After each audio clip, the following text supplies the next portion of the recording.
Pays enclavé et ayant une frontière commune avec 7 pays, la République du Niger a une superficie de 1 267 000 km², dont les 2 tiers sont désertiques.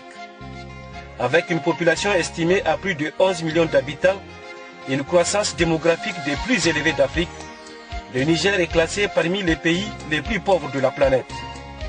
La majeure partie de la population vit dans la bande sud du pays, qui jouit d'une pluviométrie de 600 à 800 mm d'eau par an. Écologiquement parlant, le Niger comprend une zone désertique, une zone pastorale, une zone agro-pastorale, une zone agricole.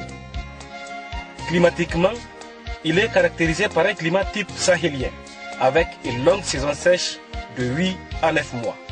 Il connaît depuis des décennies une accentuation des problèmes environnementaux dus à la persistance de l'aridité climatique, aux sécheresses récurrentes entraînant une désertification accélérée, à une démographie en constante croissance, à un développement urbain en pleine expansion et à la dégradation des ressources naturelles.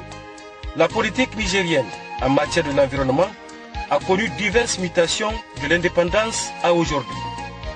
Pendant longtemps, cette politique a été largement dominée par une vision sectorielle axée sur les ressources forestières et les interventions caractérisées par une approche défensive et la prévalence des méthodes coercitives de gestion, parce qu'a-t-on pensé pendant longtemps que la cause première de leur dégradation était d'ordre anthropique, le climat jouant un rôle accélérateur. Cependant, au fil des ans, des efforts considérables ont été consentis, notamment dans la prise en compte globale de la dimension environnementale et pour des interventions multisectorielles et intégrées où l'homme pourra jouer un rôle de premier plan afin non seulement de préserver les ressources productives de base, mais aussi d'assurer une productivité durable.